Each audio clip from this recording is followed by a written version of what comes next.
ಎಲ್ಲರಿಗೂ ನಮಸ್ಕಾರ.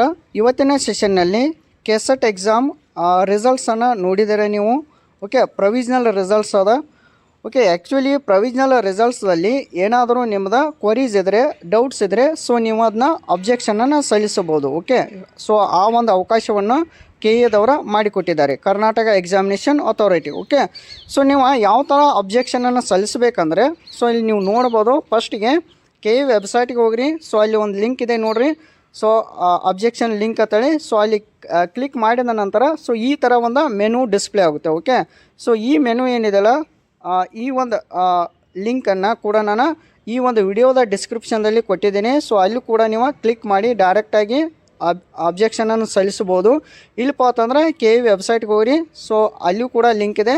ಸೊ ಆ ಲಿಂಕ್ ಮೇಲೆ ಕ್ಲಿಕ್ ಮಾಡಿ ನೀವು ಅಬ್ಜೆಕ್ಷನನ್ನು ಸಲ್ಲಿಸ್ಬೋದು. ಓಕೆ, ಸೊ ಯಾವ ಥರ ಸಲ್ಲಿಸ್ಬೋದು, ಸೊ ಓವರಾಲ್ ಡಿಸ್ಕಷನ್ ಏನಿದೆಲ್ಲ, ಸೊ ಇವತ್ತಿನ ಸೆಷನ್ನಲ್ಲಿ ನೋಡೋಣ. ಓಕೆ, ಸೊ ಫಸ್ಟಿಗೆ ಸೊ ಈ ಲಿಂಕ್ ಓಪನ್ ಮಾಡಿದ ನಂತರ ಇಲ್ಲೇನು ಬರುತ್ತೆ, ರಿಜಿಸ್ಟರ್ ನಂಬರ್ ಅಂತೇಳಿ ಬರುತ್ತೆ. ಓಕೆ, ಸೊ ನಿಮ್ಮದು ಕೆಸೆಟ್ ಎಕ್ಸಾಮ್ದ ರಿಜಿಸ್ಟರ್ ನಂಬರನ್ನು ಮೆನ್ಷನ್ ಮಾಡಬೇಕು. ಓಕೆ, ಸೊ ಇದಾದ ನಂತರ ಕ್ಯಾಂಡಿಡೇಟ್ ನೇಮ್ ಇದೆಯಲ್ಲ, ಸೊ ನಿಮ್ಮದು ಹಾಲ್ ಟಿಕೆಟ್ ಆಗಿರ್ಬೋದು ಆ್ಯಸ್ ಪರ್ ಯುವರ್ ಅಪ್ಲಿಕೇಶನ್.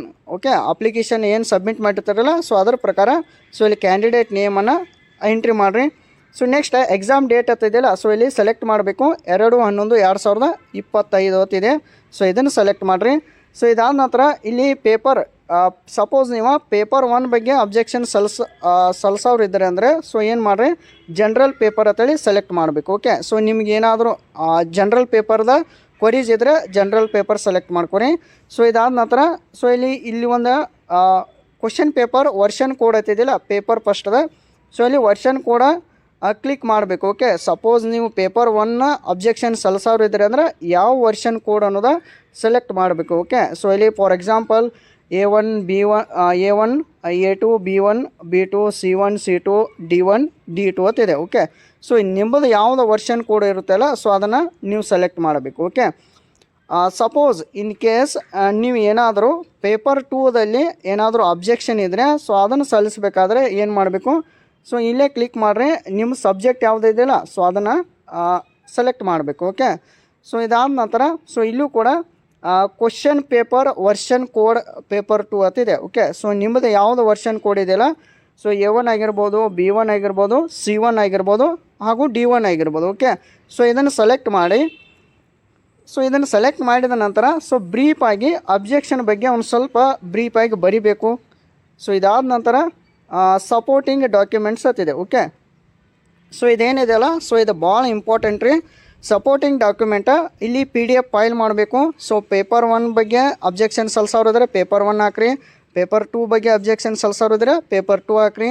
ಎರಡೂ ಅಬ್ಜೆಕ್ಷನ್ ಸಲ್ಲಿಸೋರು ಇದ್ದರೆ ಕೂಡ ಸೊ ಎರಡೂ ನೀವು ಕ್ಲಿಕ್ ಮಾಡ್ಬೋದು. ಸೊ ಇದಾದ ನಂತರ ಇಲ್ಲಿ PDF ಏನಿದೆಯಲ್ಲ, ಸೊ ವಾಟ್ ಎವರ್ ನೀವು ಏನು ಅಬ್ಜೆಕ್ಷನ್ ಸಲ್ಲಿಸೋರು ಇದ್ದಿರಲ್ಲ, ಸೊ ಅದಕ್ಕೆ ಸಪೋರ್ಟಿಂಗ್ ಡಾಕ್ಯುಮೆಂಟ್ಸ್ ಏನಿದೆಯಲ್ಲ, ಸೊ ಇಲ್ಲಿ ಮ್ಯಾಕ್ಸ್ 1 MB ಅಂತ ಕೊಟ್ಟಿದ್ದಾರೆ. ಓಕೆ, ಸೊ ಮ್ಯಾಕ್ಸಿಮಮ್ ಅಂದರೆ ಅದು 1 MB PDF ಫೈಲ್ ಮಾಡ್ಬೇಕು ನೀವು.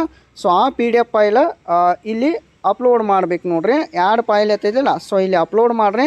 ಸೊ ಇದಾದ ನಂತರ ಸೊ ನಿಮ್ಮದು ಅಬ್ಜೆಕ್ಷನ್ ಏನಿದೆಯಲ್ಲ ಕೆ ವೆಬ್ಸೈಟ್ದಲ್ಲಿ ಅಲ್ಲಿ ಸಬ್ಮಿಟ್ ಆಗುತ್ತೆ. ಸೊ ಅದಾದ ನಂತರ ಸೊ ಅವ್ರು ಏನು ಮಾಡ್ತಾರೆ, ನಿಮ್ಗೆ ಜಸ್ಟ್ ನಂತರ ಅದರ ನೆಕ್ಸ್ಟ್ ಪ್ರೊಸೀಜರ್ ಏನಿದೆ, ಸೊ ಅದನ್ನ ಅಧಿಕೃತ ವೆಬ್ಸೈಟ್ ಆದಂಥ ಕೆ ಎದಲ್ಲಿ ಸೊ ನಿಮ್ಗೆ ಅದನ್ನ ಡಿಸ್ಪ್ಲೇ ಮಾಡ್ತಾರೆ ಅವರ. ಸೊ ನೀವು ನೋಡ್ಬೋದು. ಓಕೆ, ಸೊ ರಿಸಲ್ಟ್ಸ್ ಬಂದಿದೆ ಈಗಾಗಲೇ, ಅದು ಪ್ರೊವಿಜ್ನಲ್ ರಿಸಲ್ಟ್ಸ. ಕ್ವರೀಸ್ ಇದ್ದರೆ ಸೊ ಈ ಥರ ಅಬ್ಜೆಕ್ಷನ್ ಇದ್ದರೆ ಈ ಥರ ನೀವು ಸಲ್ಲಿಸಬಹುದು. ಓಕೆ,